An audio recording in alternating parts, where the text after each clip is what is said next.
had dissolved into a meaningless void, marked only by the agonizingly slow migration of shadows across the hallway's dusty floorboards. Alex remained a petrified effigy on the bottom stair, sculpted from the raw clay of terror and the leaden weight of utter exhaustion. The house held its breath, an oppressive, watchful silence that felt less like emptiness and more like the held anticipation of a predator. The profound, unnatural chill had burrowed deep, clinging to the very air, permeating the ancient plaster and seeping into Alex's bones, a constant, visceral reminder of the entity's insidious presence. The echo of the final whisper, their own voice twisted into a chilling decree of assimilation, reverberated endlessly within the hollow chambers of their mind, a torturous feedback loop of despair and the chilling certainty of their loss. All conscious thought of escape had withered, replaced by the crushing, inescapable weight of the entity's omnipresence. They were adrift in a vast, lightless ocean of fear, and the distant shores of hope had long since vanished beneath the inky, suffocating depths. Beside them, resting with an unnerving heft on the aged wood of the stair, lay the book. Its ancient leather cover, a tapestry of scars and cracks woven by the relentless passage of time, seemed to devour the meager light filtering from the hallway, radiating a coldness that transcended the mere absence of warmth, a concentrated pocket of frozen dread, a palpable aura of ancient secrets best left undisturbed. For what felt like an immeasurable stretch of eternity, it had remained inert, a silent, ominous monument to the unspeakable horrors unearthed in the suffocating darkness of the basement. Then, a subtle tremor disturbed the stillness. Thump, a single, soft beat, like the hesitant, almost imperceptible stirring of a long-dormant heart slumbering within the book's aged core. It vibrated subtly through the worn wood of the stair. A low, resonant pulse felt more in the bones than distinctly heard. A fleeting anomaly in the oppressive silence. A whisper of something unnatural awakening. Alex remained lost in the desolate landscape of their inner abyss, their senses dulled by the sheer, crushing weight of their terror, barely registering the faint tremor. Thump, thump. Slightly stronger now, more insistent, the rhythm gaining a subtle, unsettling urgency. The pulse was slow, deliberate, undeniably organic, a stark, jarring intrusion into the preternatural stillness of the house, a morbid heartbeat in a place that should have been dead. Alex's vacant gaze flickered downwards, drawn by an unseen, irresistible force towards the source of the sound, but their mind, still shrouded in the fog of fear, struggled to bridge the chasm between sensation and comprehension, to process the impossible rhythm emanating from the inanimate object. Thump, thump, thump. The rhythm steadied, settling into a slow, inexorable pulse, a steady, patient beat that echoed the entity's own unnerving stillness, a silent, persistent drumbeat counting down to some unknown, terrifying event. It was undeniably coming from the book. The ancient leather cover seemed to almost imperceptibly rise and fall with each soft thud, a subtle, deeply unsettling mimicry of a living breath, a grotesque parody of life in a place consumed by darkness. A faint, almost subliminal pressure emanated from it, a psychic tendril reaching out, a silent, irresistible pull against the heavy inertia of Alex's despair, a persistent, unnerving summons from the heart of the mystery. Slowly, agonizingly, Alex's fractured awareness began to coalesce, dragged back from the precipice of oblivion by that insistent, unnatural rhythm, like a drowning swimmer pulled from the icy depths. Their head lifted fractionally, a creak in the suffocating silence. Their vacant eyes focused on the book with a dawning, reluctant horror, a chilling recognition of its unnatural animation. It was alive, or inhabited, or something else entirely. Something that defied the comforting boundaries of the known. Something ancient and profoundly wrong. The paralyzing fear remained, a cold, constricting vice around their heart. But now it was inextricably intertwined with a terrifying magnetic curiosity, a morbid fascination with the impossible object that pulsed with an unholy life. The book wasn't merely a passive artifact, it was an active, malevolent participant in this unending nightmare, and its rhythmic thrum was a direct, undeniable demand for their attention. The thought sent a fresh wave of icy dread washing over them, a chilling realization that felt like a final surrender. Engaging with this book felt like willingly offering their hand to the darkness, stepping deeper into the intricate, inescapable web of the entity's power, a descent into an even more profound abyss. But what viable alternative remained in this house of unseen eyes and stolen voices? To simply succumb to the encroaching void, a broken doll awaiting its final disposition? The entity had already breached the most inviolable sanctuaries of their mind. Perhaps understanding the nature of its intrusion, the mechanics of its horrifying power, was the only desperate, terrifying defense left. The book pulsed again. Thump, thump. A steady, patient rhythm that echoed the entity's unnerving stillness, a silent, irresistible call towards unknown, unimaginable horrors. With trembling fingers, stiff from the pervasive cold and the rigor of prolonged inaction, Alex reached out. Their hand hovered hesitantly above the ancient leather cover, feeling the strange, unnatural coolness that emanated from it, the faint, persistent vibration of that internal beat resonating in the air like a whispered incantation. Part of their being screamed in primal terror, a desperate, visceral urge to recoil, to hurl the accursed object into the non-existent flames of a cold fireplace, to flee into the illusory safety of the upstairs rooms. Though every fiber of their being knew that running was a futile, pathetic gesture in this house, where every shadow held an unseen eye. But another part, the stubborn, defiant ember of their will that had clawed its way out of the suffocating darkness of the basement, the desperate voice that had screamed its challenge into the empty, watching air, knew with a chilling certainty that this was the only path forward. However treacherous, however unknowable its destination, their fingers made contact. The ancient leather was cold, yes, a deep, bone-chilling cold, but also strangely yielding beneath their touch, almost like the clammy texture of skin stretched taut over some unseen, skeletal structure.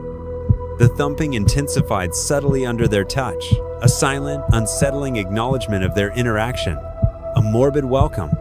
Alex flinched, an involuntary spasm of pure fear that coursed through their frozen limbs, but they didn't pull away. Taking a ragged breath that felt like inhaling shards of ice, Alex curled their stiff, trembling fingers around the edge of the heavy cover.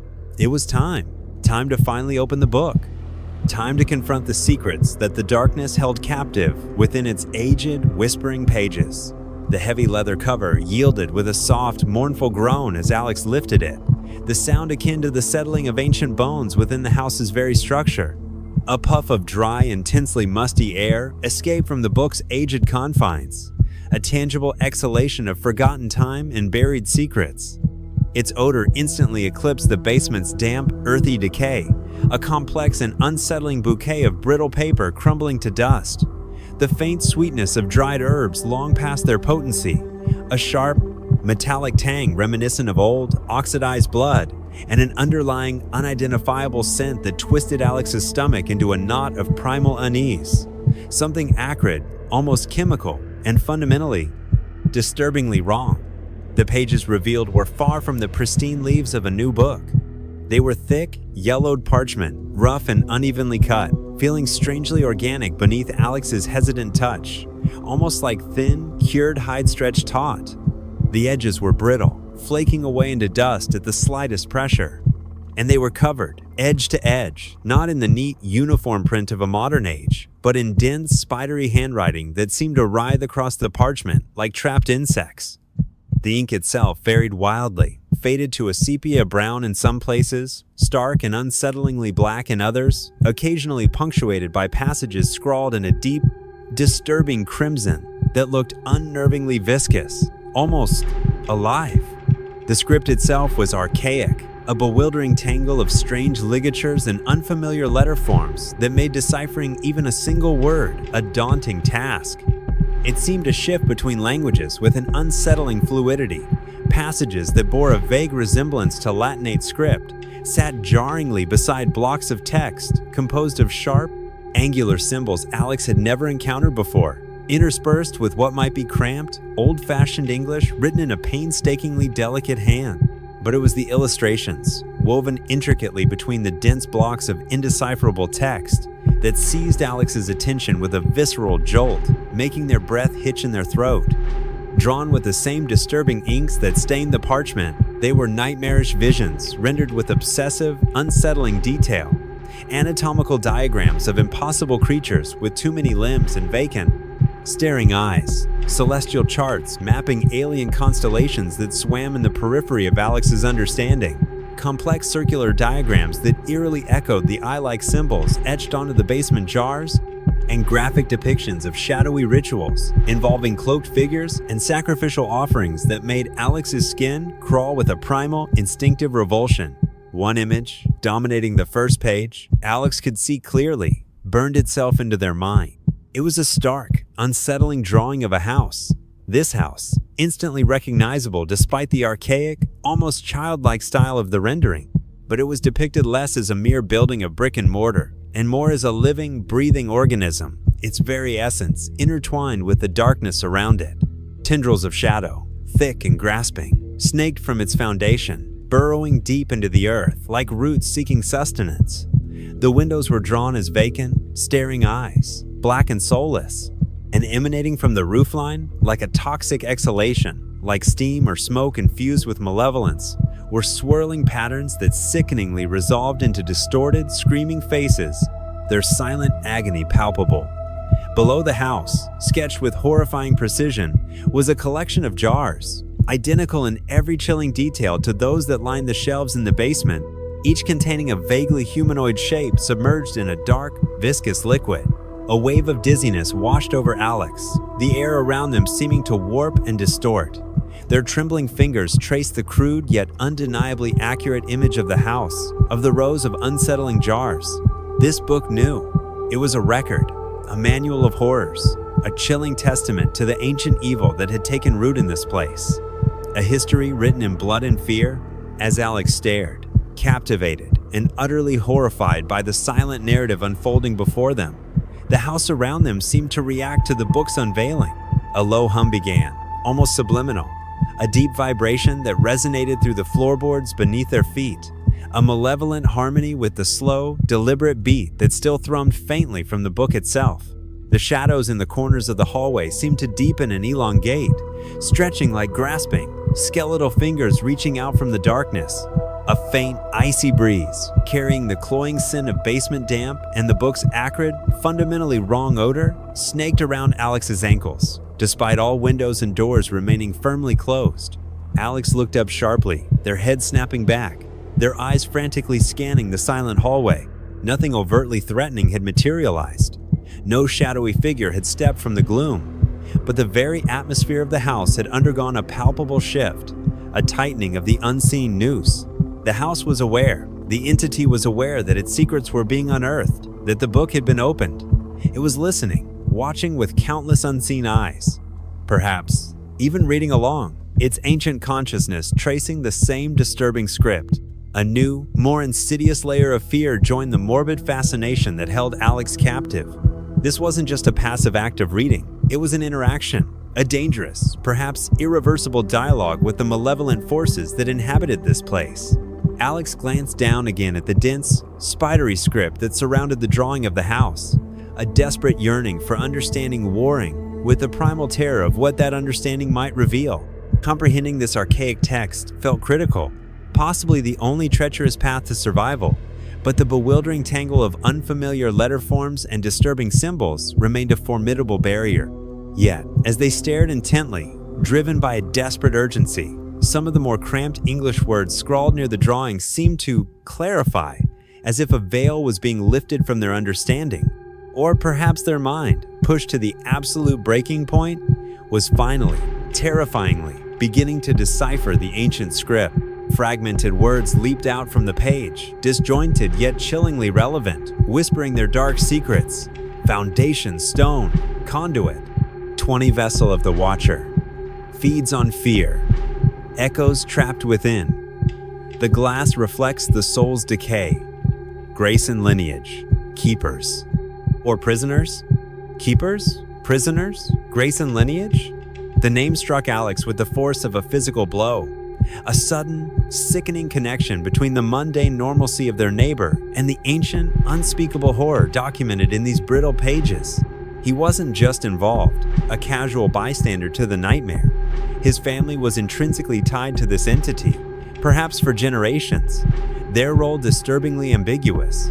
Alex's heart pounded a frantic rhythm against their ribs. a frantic drumbeat of fear and dawning comprehension. This book held the secrets, the history, the very nature of the entity that had claimed their home. But reading it felt like walking deeper and deeper into a minefield, each revealed secret potentially triggering a new, unimaginable horror. Yet, they couldn't stop now, their morbid curiosity and desperate need for understanding overriding the primal urge to flee. With trembling hands that felt both numb and electrified, Alex prepared to turn the page, compelled to learn more, to unravel the truth hidden behind closed doors, whatever the ultimate and terrifying cost. Alex's fingers, slick with a cold sweat that belied the chill in the air, trembled violently as they painstakingly turned the brittle page.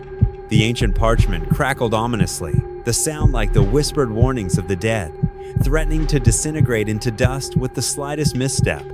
The dense, archaic script continued its relentless sprawl across the aged surface, interwoven with more disturbing illustrations that seemed to burrow into Alex's subconscious, complex sigils that writhed at the very periphery of vision, their intricate lines hinting at forbidden geometries and unsettling depictions of gaunt figures bowing in abject supplication before a shadowy, indistinct presence that exuded an aura of immense, unknowable power. The slow, rhythmic thumping emanating from the book pressed against Alex's leg, a constant, unnerving heartbeat in the suffocating silence, a morbid metronome counting down to some unseen horror. Ignoring the horrifying images for the moment, Alex's gaze darted frantically across the dense blocks of text, their eyes desperately searching for that single, resonant name, Grayson. Their mind raced, a chaotic whirlwind of fragmented memories, replaying their brief, unsettling encounters with the seemingly harmless neighbor, the spectral figure glimpsed in the basement's gloom. The cryptic, loaded warnings delivered on the porch, keeper or prisoner. The agonizing question burned in their mind, eclipsing all other thoughts. Their eyes snagged on the familiar name again, embedded within a lengthy passage scrawled in the cramped, almost illegible archaic English. Alex leaned closer, their brow furrowed in intense concentration, painstakingly deciphering the spidery, faded letters, the house around them groaning softly, a low, mournful sound that felt like a protest against the secrets being unearthed, the ancient truths dragged into the dim light. The pact, struck in shadow, the Grayson bloodline sworn, to tend the vessel, to feed the watcher its due, lest it break the bounds and consume all. Tend the vessel, feed the watcher its due. A wave of icy dread, far colder than the basement chill, seeped into Alex's very marrow, a chilling understanding of the horrifying truth. It sounded like ancient worship, like generations of complicity in a terrible, ongoing ritual.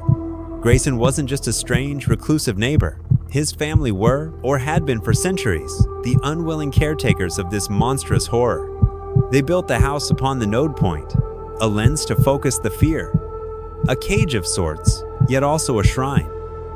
The reflections serve as gates, thin places where the watcher's gaze falls strongest. This passage confirmed Alex's terrifying realization. The house itself was not merely haunted, but a meticulously designed mechanism, a conduit for the entity's power.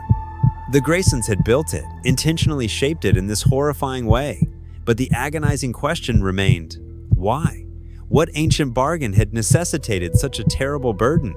Alex read on, their eyes scanning the dense script, finally finding another passage further down the brittle page. Here, the ink was darker, almost black, the handwriting more agitated, the letters cramped and uneven, betraying a desperate urgency. But the line weakened.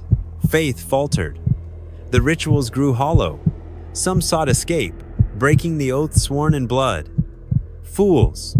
The Watcher does not forgive such transgressions. Its insatiable hunger twists the oath-bound. The Keeper becomes the prisoner, bound not by duty, but by the crushing weight of dread.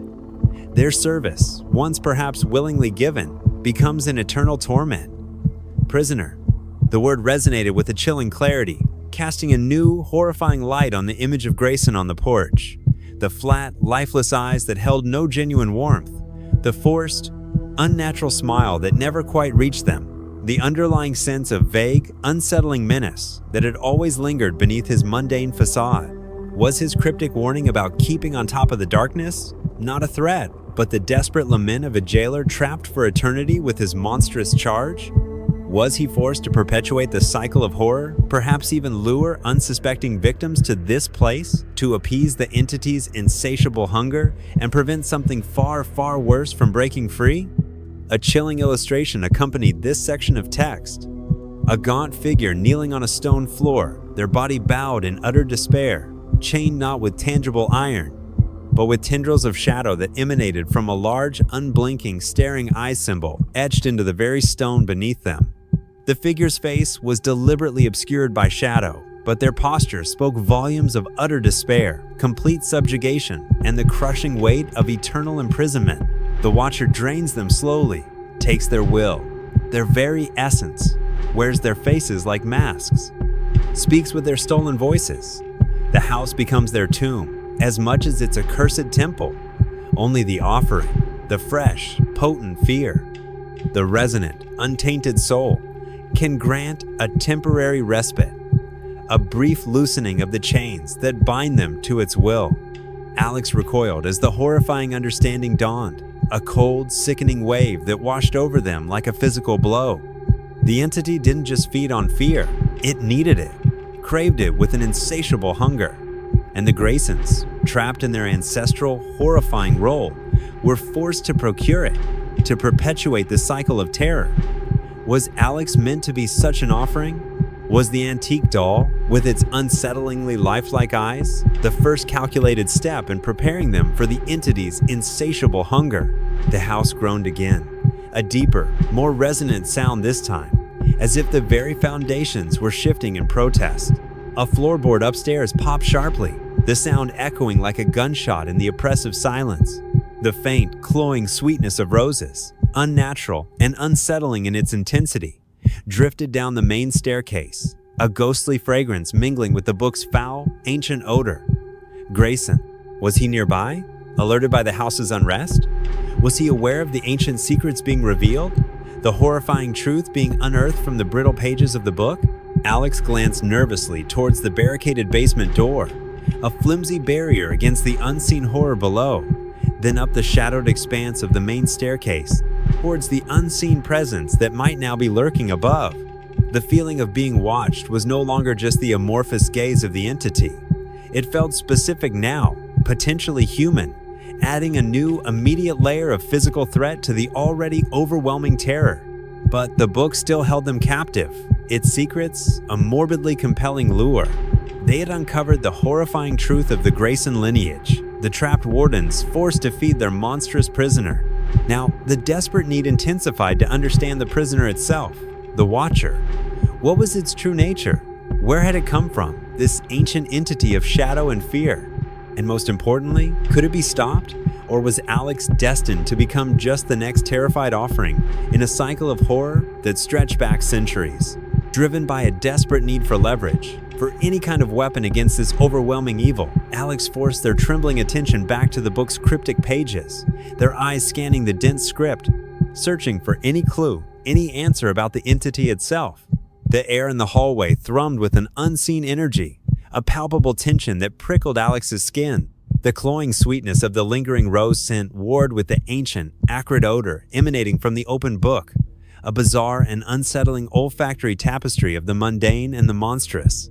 Alex fought down the rising tide of panic that threatened to engulf them, forcing their focus with desperate intensity on the dense, spidery script, their eyes frantically scanning the yellowed parchment for any mention of the Watcher, the chilling name the book itself had provided for the entity that held them captive. The slow, rhythmic thumping from the volume pressed against their leg, a constant, unnerving beat in the suffocating silence, a morbid heartbeat echoing the dread in their own chest. They found the reference nestled within a section filled with bizarre astronomical charts, depicting impossible constellations and diagrams, illustrating intersecting planes of a reality far beyond human comprehension. The script here underwent another unsettling transformation, becoming less like archaic English and more heavily interspersed with the sharp, angular symbols Alex had seen before, glyphs that seemed to vibrate with an alien energy. The accompanying illustrations were abstract and deeply disturbing, depicting eyes within eyes stretching into infinity, geometric shapes folding in on themselves in ways that defied Euclidean logic, and vast, cold voids punctuated by the distant, uncaring pinpricks of stars. Deciphering the fragmented text was a torturous struggle, like piecing together coherent meaning from the lingering remnants of a half-forgotten nightmare.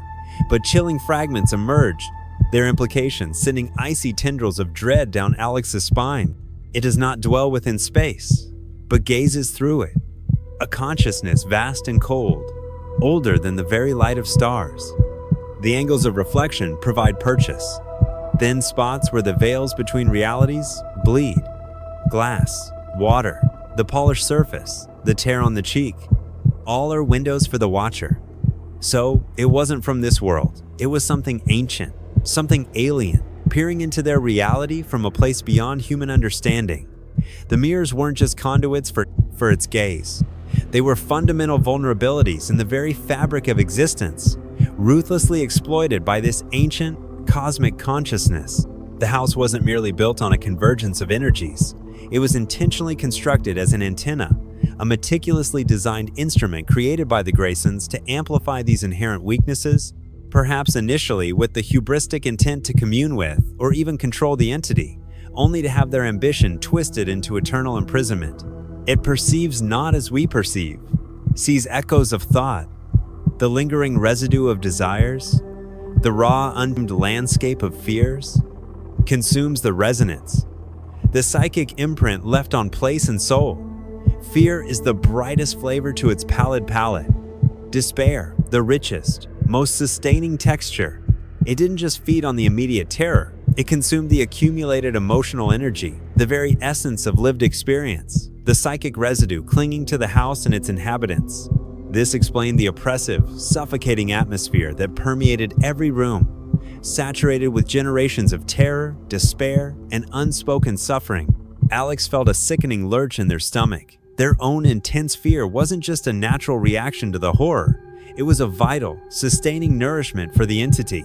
Bound by the geometry, by the ancient pact, cannot fully manifest within your sphere without invitation, without the vessel prepared.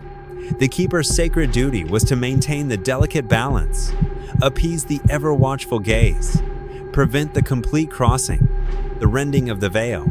A fragile flicker of something akin to hope ignited within the icy wasteland of Alex's heart. It was bound. It couldn't fully cross over into their reality without some form of consent, some specific preparation.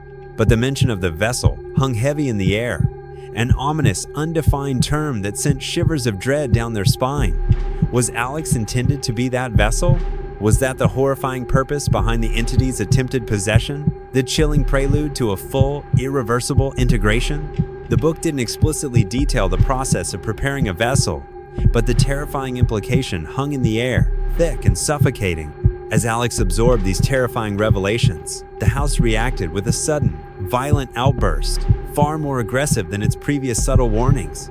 The low hum intensified, escalating into a deep, resonant vibration that coursed not just through the floorboards, but up Alex's very bones, rattling their teeth. The barricaded basement door shuddered fiercely in its frame, the heavy armchair scraping against the floor with a guttural screech, as if something immense and powerful was pushing relentlessly from the other side, its unseen force straining against the makeshift barrier.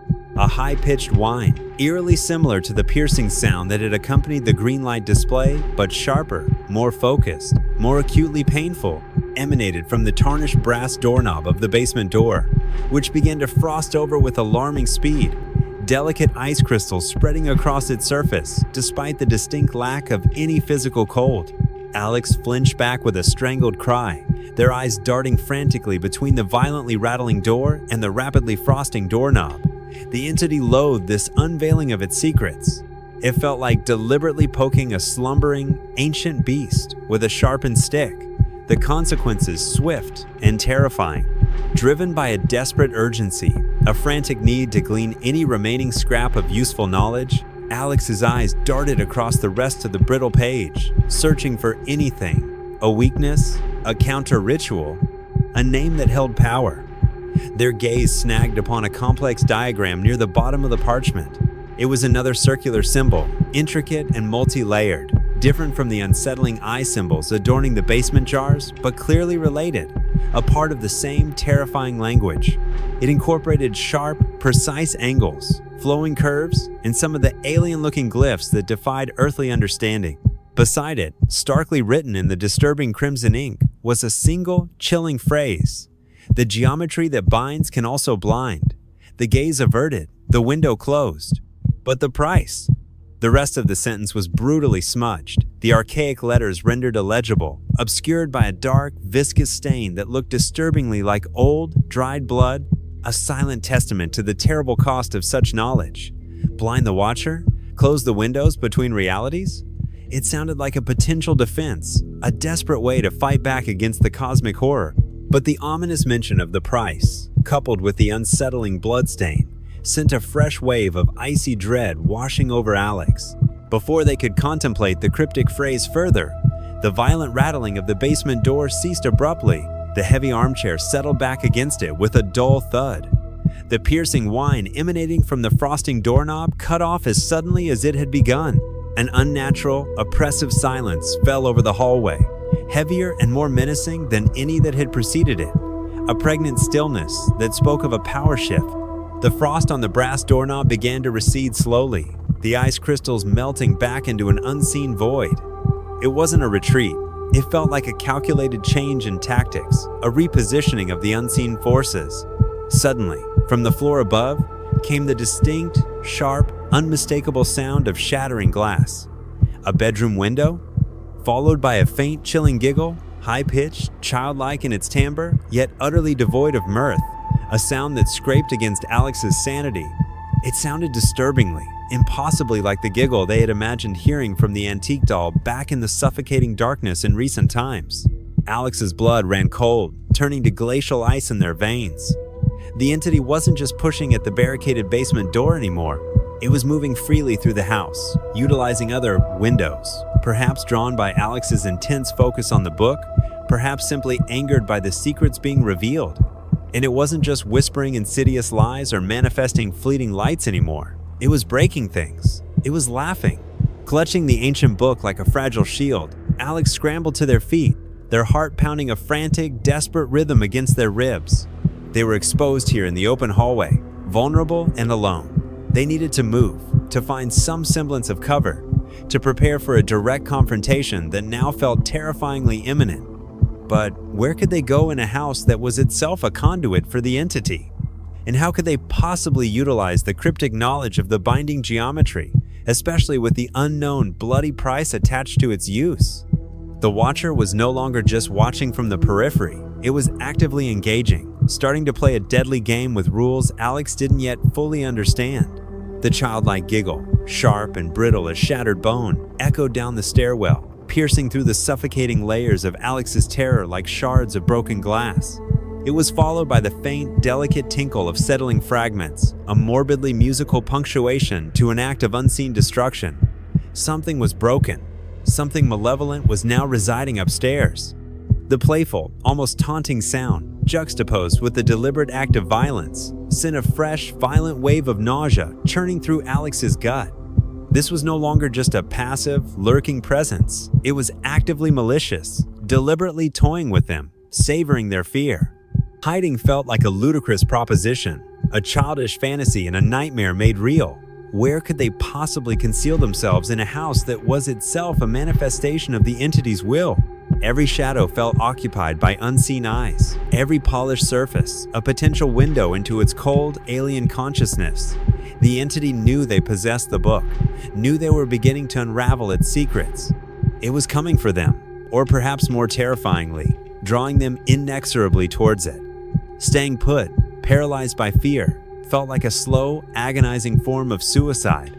Clutching the heavy book tightly against their chest, no longer a shield of protection, but the only tangible weapon, the sole source of potential knowledge they possessed, Alex forced their leaden legs to move. They began the ascent of the main staircase, each step a conscious, monumental act of will against the screaming, primal urge to flee back down into the relative safety of the hallway. The aged wood groaned ominously underfoot, the creaking unnaturally loud in the charged, expectant silence, each sound a blatant announcement of their vulnerable progress. The cloying sweetness of roses intensified with every upward step, becoming thick and suffocating, almost physically pressing down on them, a nauseating perfume of impending doom. Halfway up the stairs, another sound drifted down from the second floor, a soft, rhythmic thudding, like a small, innocuous ball being bounced gently, casually, against a wall. Thud, pause, thud, pause. It was unnervingly casual, almost playful in its rhythm, a stark contrast to the terror gripping Alex. They froze on the creaking steps, straining their ears, listening intently, desperately trying to pinpoint the precise location of the unsettling sound.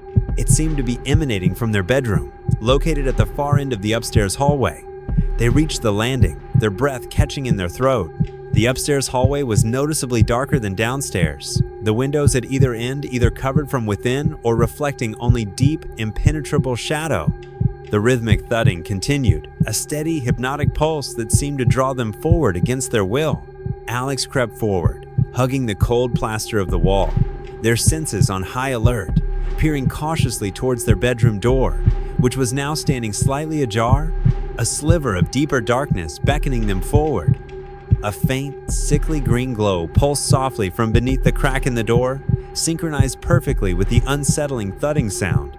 The same nauseating, phosphorescent light they had witnessed swirling within the reflections earlier now emanated directly from within their sanctuary. Alex reached the door, their heart hammering against their ribs with such violent force they feared it might crack. With a trembling hand, they pushed the door open slowly, inch by agonizing inch. The bedroom was instantly frigid, the air so cold that their breath misted before their eyes. The window across the room was shattered, jagged shards of glass glinting ominously on the floor and sill, letting in the dull gray light of the late afternoon and a damp, biting chill. The source of the rhythmic thudding was immediately, horrifyingly apparent. Hanging precariously from the center of the ceiling, suspended by a single strand of what looked disturbingly like a thick, black cobweb, was a single, antique glass Christmas ornament, its surface intricately mirrored. It swung gently in the still air, tapping softly against the wall with each slow oscillation, pulsing faintly, sickeningly, with that same nauseating green light. Thud. Pause. Thud. But it was the large dressing mirror on the wall opposite the bed that drew Alex's horrified gaze, a silent, screaming focal point of terror. Its surface wasn't reflecting the familiar chaos of the ransacked room. Instead, it was swirling with the same phosphorescent green murk they had seen before, but now it was deeper, more turbulent, a churning vortex of otherworldly energy. Indistinct but viscerally unsettling shapes twisted and writhed within its luminous depths, fleeting glimpses of impossible geometries and shadowed forms. And from the very center of this swirling chaos, the high-pitched, mirthless giggle echoed again, seeming to emanate directly from the mirror's glassy surface, a chillingly personal taunt. The entity was here, waiting, playing a deadly game with rules only it understood. Panic threatened to overwhelm Alex, a suffocating wave of pure, unadulterated terror. But then, the stark image of the binding symbol from the ancient book flashed in their mind, a desperate lifeline in the encroaching darkness. The geometry that binds can also blind. It was the only chance they had, however slim. They didn't have the time to physically draw it, no materials to even attempt the intricate design. They had to rely on the power of their mind, to focus, to visualize it with every fiber of their being, to project it into the entity's gaze.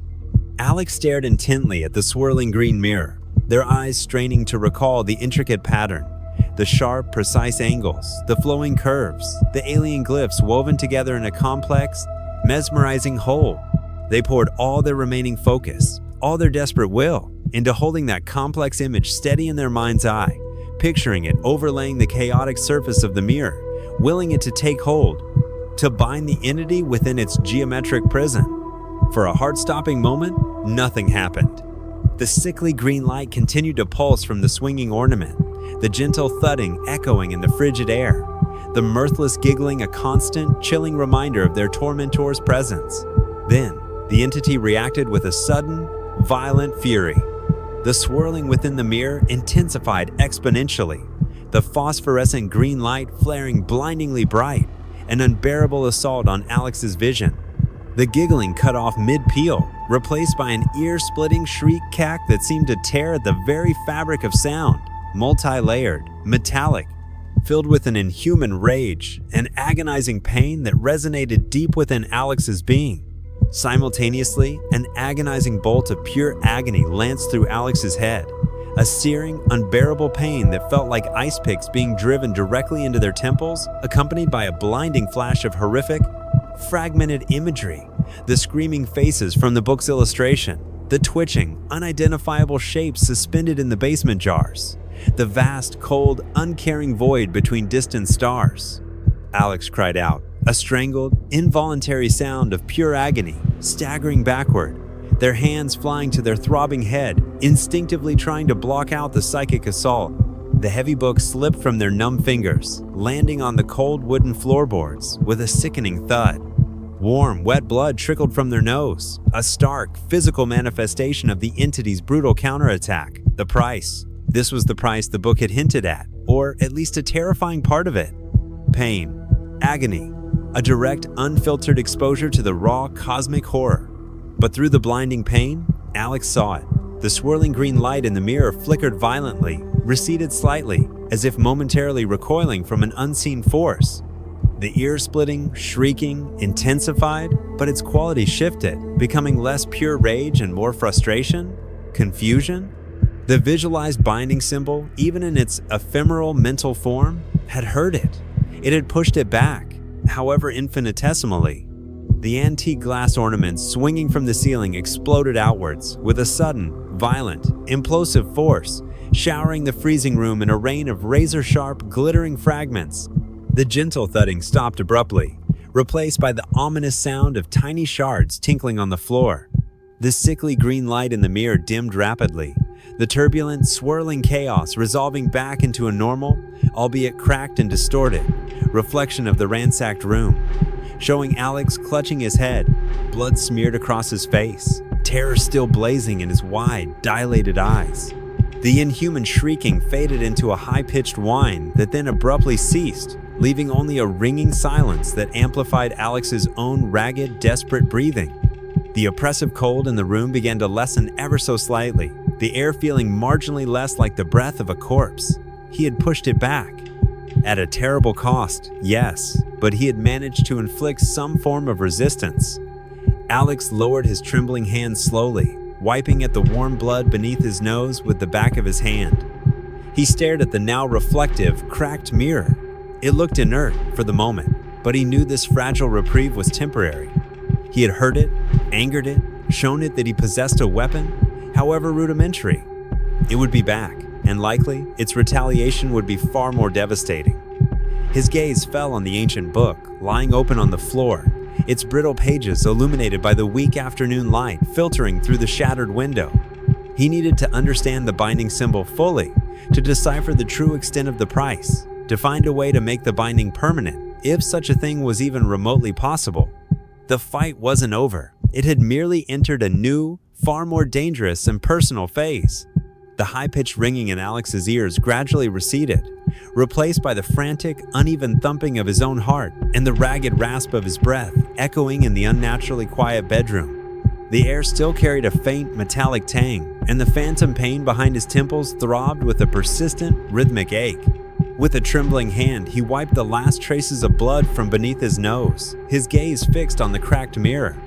It reflected only the mundane reality of the ransacked room, the jagged maw of the shattered window, the scattered debris, but it felt like a coiled serpent, momentarily stunned by a blow, but poised and ready to strike again with renewed ferocity. He had heard it. The realization, however small and fragile, sent a jolt of both exhilaration and profound terror through his weary body. The visualized symbol had worked, had pushed back the encroaching darkness, however briefly. But the cost, the searing, unbearable pain that had lanced through his skull, the horrific, fragmented images that had flooded his mind. It had been brutal, a visceral taste of the entity's raw power. And the book's ominous warning. But the price, with the crucial consequence deliberately obscured by that dark, unsettling stain, loomed large in his thoughts. What was the full, irrevocable cost of wielding such power, Was the agonizing pain merely the initial down payment? With unsteady legs, Alex stumbled over to where the ancient book lay open on the cold wooden floor, its brittle pages splayed like the wings of a wounded bird. He knelt, his hands shaking uncontrollably, and carefully, reverently, picked it up. The aged leather felt colder than ever before, almost burning with its unnatural chill, as if the very secrets it held were radiating a tangible frost. With frantic haste, he flipped back through the delicate pages, his eyes desperately searching for the diagram of the binding symbol. There it was. The intricate, circular pattern, a complex web of lines and glyphs that had somehow managed to push back the watcher's terrifying gaze. And beside it, the crucial, frustratingly incomplete sentence. The geometry that binds can also blind. The gaze averted, the window closed. But the price? Followed by the dark, viscous smudge that concealed the terrible truth. Alex leaned closer, squinting his eyes, tilting the heavy book towards the weak gray light filtering through the jagged edges of the shattered window. Could he discern anything beneath the stain? Any faint impression of the obscured letters? It looked deliberate, not accidental. The dark smudge perfectly placed to conceal the devastating consequence. As Alex focused his gaze, with an almost painful intensity on the smudged words, the oppressive atmosphere in the room underwent another chilling transformation. The slight lessening of the unnatural cold reversed with alarming speed. A deep, penetrating chill settled back into the room, colder and more malevolent than before.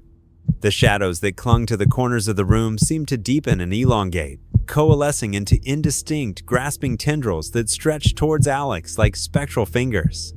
A faint, insidious whispering began to weave its way into his consciousness, different from the entity's previous pronouncements. Not direct, coherent statements, but a cacophony of overlapping, sibilant voices murmuring doubts, fears, distorted fragments of Alex's own worst memories, amplified and twisted into instruments of psychological torture.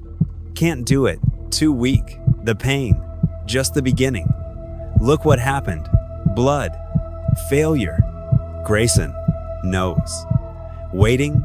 Always waiting. Give up. Easier to give up. Let it take you. Peace in the darkness. Alex squeezed his eyes shut, his hands clenching into fists, desperately trying to block out the insidious chorus that clawed at his sanity, pressing his trembling fingers against the smudged text, as if he could somehow absorb the hidden words, through touch, through sheer force of will. The whispers intensified, slithering under his skin like venomous insects, echoing his deepest insecurities, his most profound fears. The floorboards beneath him seemed to groan under an unseen weight, the walls subtly warping inwards, the very dimensions of the room feeling as if they were physically constricting, closing in on him like a suffocating tomb. The entity was fighting back, not with brute force this time, but with a calculated psychological assault, attempting to shatter Alex's fragile focus, to drown him in a tidal wave of despair before he could decipher the key to its potential defeat. "No," Alex gritted out, his voice a strained whisper of defiance, forcing his eyes open, forcing himself to stare at the obscuring smudge, desperately trying to ignore the whispering shadows and the suffocating sensation of the shrinking room. What is the price? He traced the rough edges of the dark stain with a trembling fingertip. Was there a faint impression visible underneath? A barely discernible S? Perhaps a T? It was maddeningly impossible to tell, the smudge a perfect, frustrating barrier. But as his finger pressed down on the obscured word, the ancient book reacted with a sudden, unsettling stillness. The slow, rhythmic thumping within its pages ceased abruptly, the unnatural heartbeat silenced. The book grew utterly inert, and the cold radiating from its leather cover intensified, becoming almost painful against his touch, a concentrated wave of icy dread. And then, beneath Alex's fingertip, under the concealing smudge, a single word seemed to momentarily clarify, burning itself onto his perception not through visible ink, but through a jolt of pure, ice-cold understanding that traveled like a shockwave, up his arm and directly into the terrified depths of his mind. Memory. The word hung there, stark and terrifying, illuminated by a sudden, chilling clarity, before fading back into the obscuring darkness of the smudge. Memory. Was that the terrible price? To blind the watcher, must Alex sacrifice his own memories? Which memories? All of them, leaving him a blank slate? Specific, precious moments that defined who he was? The cost of victory might be the complete erasure of self, a different, perhaps even more profound kind of consumption. The insidious whispers faltered for a fraction of a second, as if even the entity was momentarily surprised by this devastating revelation. Before redoubling their efforts, assuming "there" refers to the collective whispers, entity's assault, now laced with a new, seductive kind of temptation. Forget. Forget the pain. Forget the fear. Forget everything. Peace. Oblivion. Isn't that what you truly desire? Alex snatched his hand back from the cold, still book as if burned by an invisible flame. Memory. The price was memory. He stared at the ancient volume, then around the oppressive, whispering room, the weight of the revelation crushing his already fragile resolve. Was blinding the watcher, severing its connection to this reality, truly worth the potential loss of himself? Suddenly, a loud, insistent banging erupted from downstairs, shattering the suffocating silence and momentarily silencing the insidious whispers. Not from the barricaded basement this time, but from the front door. Heavy, rhythmic blows, shaking the very foundations of the house. Bang, bang, bang. Someone was outside. Someone desperately wanted in. Grayson? Or something else entirely? Something drawn by the house's unrest, by the entity's agitation. The insidious whispers ceased instantly, as if a switch had been flicked. The subtle warping of the walls stopped. The grasping shadows receded slightly, their attention diverted. All the house's malevolent energy, its unseen, oppressive gaze, seemed to snap towards the front door, waiting with a palpable, chilling anticipation. Alex was trapped, caught in a terrifying nexus between the insidious whispers, tempting the oblivion of forgotten memories, the horrifying price revealed within the ancient book, and the new, immediate, and potentially lethal threat pounding insistently at the front door. Time had run out. A decision, a desperate, terrifying choice had to be made. The heavy, rhythmic banging on the front door reverberated through the ancient timbers of the house, each brutal blow shaking the floorboards beneath Alex's bare feet, rattling the loose window pane in the shattered frame of his bedroom. The insidious whispers that had been gnawing at his sanity faded into a sullen silence. The oppressive shadows seemed to loosen their suffocating grip, all the entity's malevolent focus seemingly snapping towards this new, forceful intrusion. Alex remained frozen on the cold wooden floor, the heavy book clutched tightly to his chest like a shield against unseen blows. The horrifying word, memory, echoing endlessly in the hollow chambers of his mind. Bang, bang, bang. The blows came louder now, more insistent, the sickening sound of splintering wood echoing from downstairs. A violent assault on the fragile sanctity of the house. Alex scrambled to his feet, his heart pounding a frantic, erratic rhythm against his ribs, a desperate drumbeat of fear and adrenaline. Who could it possibly be? Had someone finally heard his silent screams? Police? A concerned neighbor drawn by the sound of shattering glass? Or, a far more sinister possibility? A voice, muffled yet instantly recognizable, cut through the relentless banging. It was Mr. Grayson. Alex, open the door, now. You don't know what you're doing. You need to give it back. His voice was strained, laced with a desperate urgency. But underneath the fear, Alex detected a hard, unfamiliar edge, a tone of authority he hadn't heard from the reclusive neighbor before. He sounded less like a fellow prisoner trapped by the house's evil, and more like a frantic jailer whose dangerous charge was about to escape, or whose forbidden and powerful tools had been stolen. The violent banging abruptly ceased, replaced by a grating, scraping sound, the unmistakable screech of metal against wood. Was he trying to pry the door open, to force his way into his besieged sanctuary? Alex backed away slowly from the shattered bedroom window, his gaze darting frantically between the open doorway, leading to the shadowed expanse of the upstairs hallway and the large, cracked dressing mirror on the opposite wall. The mirror's surface remained inert, reflecting only the distorted image of the ravaged room, but it felt charged, expectant, like a dormant predator waiting to be unleashed. The ancient book in Alex's hands felt like a leaden weight, a burden, and a potential salvation. Memory. The terrible price was memory. To blind the watcher, to sever its connection through the myriad windows of reflection, he had to willingly sacrifice pieces of himself, to carve away fragments of his own past. But Grayson was at the door, demanding the book, desperately trying to force his way in. If he succeeded, what then? Would the horrifying cycle continue, with Grayson once again appeasing the entity, perhaps even offering Alex up fully to sate its insatiable hunger? The thought of remaining trapped within this house, under the entity's cold, unblinking gaze, slowly being drained and tormented, his very essence consumed forever, was an unbearable prospect, a living death. Losing memories, however terrifying the thought, felt like a fight, like a decisive action, not a passive, agonizing surrender. Worse things? Alex shuddered. The entity's full manifestation, its complete breaking free from its ancient bonds, a terrifying specter that loomed in the periphery of his understanding. Maybe Grayson was right. Maybe unleashing the full force of the Watcher would be a cataclysm beyond comprehension. But living like this, perpetually haunted, slowly consumed by fear and despair, was that truly a better fate? The decision, stark and unwavering, crystallized within the chaos of Alex's fear. He wouldn't give the book back. He wouldn't become the next terrified offering in the entity's endless cycle of hunger. He wouldn't remain a prisoner in this house for eternity, slowly fading into nothingness. He would use the symbol. He would pay the terrible price, whatever it took to make the endless nightmare finally stop.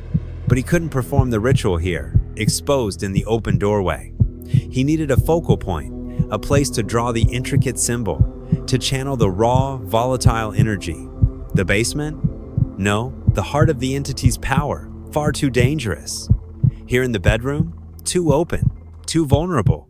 His eyes fell upon the foul, large, cracked dressing mirror, its distorted surface reflecting his own desperate image. The entity had used it as a primary window into his world just moments ago. It felt fitting, a grimly poetic justice. To use the very window through which the Watcher peered to finally blind the ancient eye. A loud crack echoed from downstairs, followed by the sickening splintering of wood. Grayson was breaking through. Time, already a precious commodity, was rapidly running out. Alex took a deep, shuddering breath, steeling himself against the terror that still threatened to overwhelm him, and made for the shattered remains of the bedroom window. He needed something to draw with, a conduit for his intent, a physical manifestation of his will, blood. The ancient book had hinted at it, the dark, ominous stain confirming its significance. His own blood, his own memory. A symmetrical, terrifying sacrifice. His gaze fell upon the sharp, glittering shards of the exploded glass ornament littering the cold wooden floor. A tool, sharp and readily available. He moved quickly now, a desperate sense of purpose overriding the trembling in his limbs. He snatched up a large, pointed shard of the mirrored glass, ignoring the sharp, stinging pain as its razor edge sliced into his palm. Warm, crimson blood welled up instantly, dripping onto the dusty floorboards, each drop a stark testament to his desperate resolve. Good. Holding the bleeding hand and the heavy, pulsing book, Alex turned to face the cracked dressing mirror, his reflection a mask of terror and grim determination. Behind him, from downstairs, the grating, scraping sounds abruptly ceased. Heavy, purposeful footsteps echoed in the hallway below, rapidly approaching the main staircase. Grayson was inside the house. Alex ignored it. His focus narrowed entirely onto the mirror's distorted surface, his breath catching in his throat. He raised his bleeding hand, the crimson drops falling onto the cold glass, ready to trace the complex geometry that bound, the symbol that blinded, onto the reflective surface. Ready to pay the terrible price. Ready for the final, terrifying confrontation. Alex pressed his bleeding palm against the cold, jagged surface of the dressing mirror. Crimson lines bloomed against the silvered glass, a stark and desperate rendering of the complex geometry recalled from the book's nightmarish pages. The mirror detonated with raw power. Blinding white static erupted, the roar of countless voices, a screaming, whispering, commanding, pleading cacophony, tore through the room, a psychic hurricane unleashed. The Watcher manifested its furious presence. Shadows writhed in the corners, elongating into grasping tendrils. The very structure of the house groaned and shrieked under immense, unseen pressure. The the assault overwhelming Alex's senses. "Stop!" Grayson burst into the room, his face a stark white mask of terror. "You fool! The price! It will take everything! You can't!" He lunged forward, a desperate, last-ditch effort to grab the book, to sever the connection, to halt the unfolding ritual. Alex faltered, his bloody hand wavering on the glass as the ritual's true cost began to manifest. It wasn't just the searing, physical pain this time, but a chilling sensation of his memories fraying at the edges, names and faces becoming indistinct blurs, the very why of his desperate fight dissolving into a confusing fog. The insidious whispers surged, their voices laced with a seductive promise of oblivion. Forget. It is easier. Surrender to peace. But then, a razor-sharp clarity sliced through the pain and the encroaching confusion. The watcher fed on fear, on despair, on the resonant echoes of suffering. This forced memory loss, wasn't it the ultimate despair? The final erasure of self? Wasn't the whispered price just another insidious way for the entity to feed? A cruel trap woven into the fabric of the ritual over centuries of manipulation. The book had shown it was bound by geometry, that it could only gaze through thin spots in reality. Blinding, it shouldn't require self-destruction. It should demand a severing of that gaze, a forceful closing of the window with unwavering will, not a pathetic sacrifice of identity. No. Alex gritted out. The word a raw, defiant rasp, directed not just at the terrified Grayson, but at the unseen entity, at the seductive whispers slithering through his mind, at the very concept of the demanded price. "You don't get my memories. You don't get me." With a ferocious intensity born of desperation and a primal will to survive, Alex pushed back against the encroaching memory drain. His focus sharpened, not just on the act of drawing the intricate symbol, but on fiercely asserting his own identity, his inherent right to exist, the precious weight of his memories, the good, the bad, the defining moments that made him Alex. He poured his defiance, his burning anger, his unwavering will to survive into the lines being drawn on the mirror, transforming the ritual from a desperate act of sacrifice into a powerful declaration of assertion and banishment. Grayson skidded to a halt, his eyes wide with stunned disbelief. Seeing the palpable shift in Alex, the raw, untamed power of defiance radiating from his small figure, visibly altering the very nature of the ritual's chaotic energy. The blinding white static in the mirror flickered erratically, and the vast obsidian eye forming within its depths seemed momentarily confused, its tendril of pure darkness hesitating, its cold, consuming hunger momentarily checked. It had expected submission to the preordained price, not a furious, unwavering rejection. Seeing this unexpected resistance, a flicker of understanding dawning in his own haunted eyes, perhaps realizing that his lineage wasn't meant solely for appeasement, but for a forgotten form of control, a power buried under centuries of fear, Grayson made his own desperate choice. Not a sacrifice this time, but a fierce, defiant act of aid. "The house!" Grayson roared over the deafening chaos, pointing frantically around the ravaged bedroom. "It's the lens! Break the focus! Sever its connection!" He didn't attack the mirror directly. Instead, with a guttural cry of effort, he grabbed a heavy, jagged piece of the fallen bed frame and, with a final surge of desperate strength, smashed it through the largest remaining intact window, showering the room in more glittering shards. Then, with a sweeping, violent motion of his arm, he sent the knickknacks and decorative objects on a nearby dresser, potential reflective surfaces, however small, crashing to the floor, shattering into useless fragments. He was disrupting the house's carefully constructed role as a conduit, weakening the watcher's anchor to their reality, using their, here to refer to the shared reality of Alex and Grayson, not just Alex. His defiant actions drew the watcher's immediate, furious attention. A blast of pure, malevolent, dark energy erupted from the swirling chaos within the mirror, striking Grayson full force. He cried out in agony, thrown back against the cold plaster of the wall with brutal force, collapsing in a heap but not dissolving into ash, injured, broken, but alive. His desperate intervention having disrupted the entity's focus just enough to give Alex a crucial advantage. That precious disruption was all Alex needed. With a final, guttural roar of defiance that echoed the watcher's fury. Alex slammed his bleeding hand flat against the very center of the nearly complete symbol on the fractured mirror. He wasn't just drawing lines in blood. He was pushing his will, his very self, into the intricate geometry, declaring fierce ownership of his mind, his body, his reality. Get out. The effect was explosive, a cataclysm of light and sound. The blood-drawn symbol on the mirror flared with an incandescent white light, burning away the chaotic static, searing the vast, obsidian eye with unimaginable force.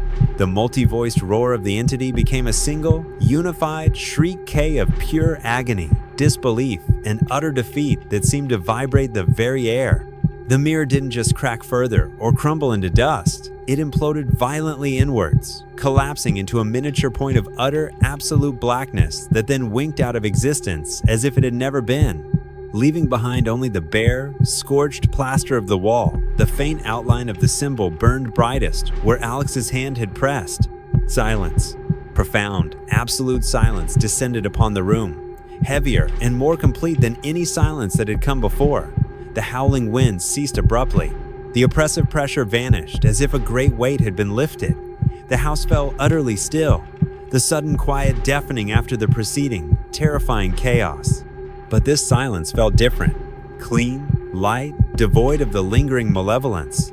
The oppressive weight that had clung to the very air was gone, replaced by a sense of fragile peace. Alex stood panting, his chest heaving, his hand still pressed against the scorched wall where the mirror had been. His head throbbed. His body screamed with bone-deep exhaustion. His sliced palm stung with a dull ache. But his mind was clear. The encroaching fog of memory loss completely dispelled. The memories were intact, sharp and vivid. The fear, the pain, the love, the loss, all of it undeniably his.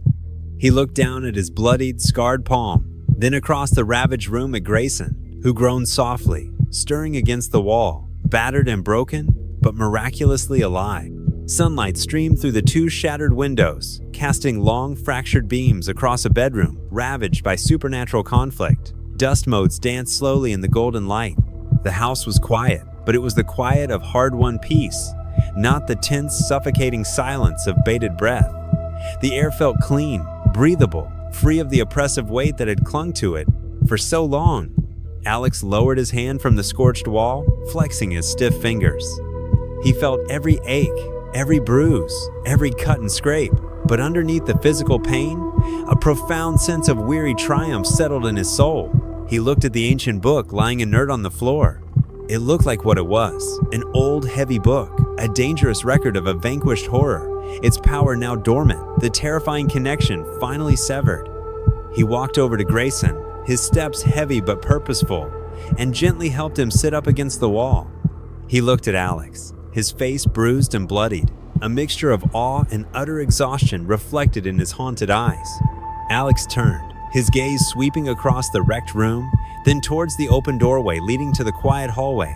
He knew, with a certainty that resonated deep within his bones, that the basement was just a basement now, filled with mundane objects and dust. The reflections were just reflections of light and shadow. The Watcher was gone, banished not by ancient rituals perfectly executed, but by a force far stronger, the fierce assertion of self against a consuming darkness. He retrieved the book from the floor, its brittle pages feeling inert, harmless. Alex considered burning it, reducing its dangerous knowledge to ash. But the history it contained? Perhaps it served as a vital warning, a testament to the darkness that could take root. He closed the heavy cover firmly, a definitive end to its power. Together, Alex and a leaning, unsteady Grayson made their way downstairs. The house felt lighter with every creaking step, as if a great weight had been lifted from its very foundations. In the living room, Alex reached out and pulled the dust-covered blanket off the silent television screen, revealing a normal, dark, lifeless surface. He walked to the windows and threw open the curtains, letting the bright morning sunlight flood the space, illuminating the lingering mess but cleansing the oppressive shadows that had clung to every corner. He reached the front door. Alex pushed it open wide, letting the fresh air rush in. The street outside was bright, normal, filled with the sounds of a waking world. No illusions shimmered in the air. No unseen menace lurked in the shadows. Just the world, waiting. Alex turned back to Grayson, who offered a weak nod, a flicker of something akin to peace in his weary eyes. His ordeal, the terrible burden of his lineage, was finally over, though the path to his own healing was still uncertain. Alex stepped out onto the porch, taking a deep, cleansing breath of fresh, clean air that filled his lungs with invigorating life. He looked back at the house, no longer a terrifying prison, but a place he had survived, a battleground he had ultimately reclaimed. He remembered everything, the bone-deep fear, the desperate fight, the terrible price demanded, and the hard-won, precious victory. He was scarred, irrevocably changed, but whole, his memories his own. With a newfound sense of purpose, Alex walked down the porch steps and onto the sun-warmed sidewalk, not adrift and lost, but facing forward, towards an unknown but undeniably brighter future. It was his to shape, his to live. He walked away from the house, leaving the silenced horror and the remnants of a broken, centuries-old cycle behind, stepping into the sunlight as a survivor, forever marked but finally, truly free.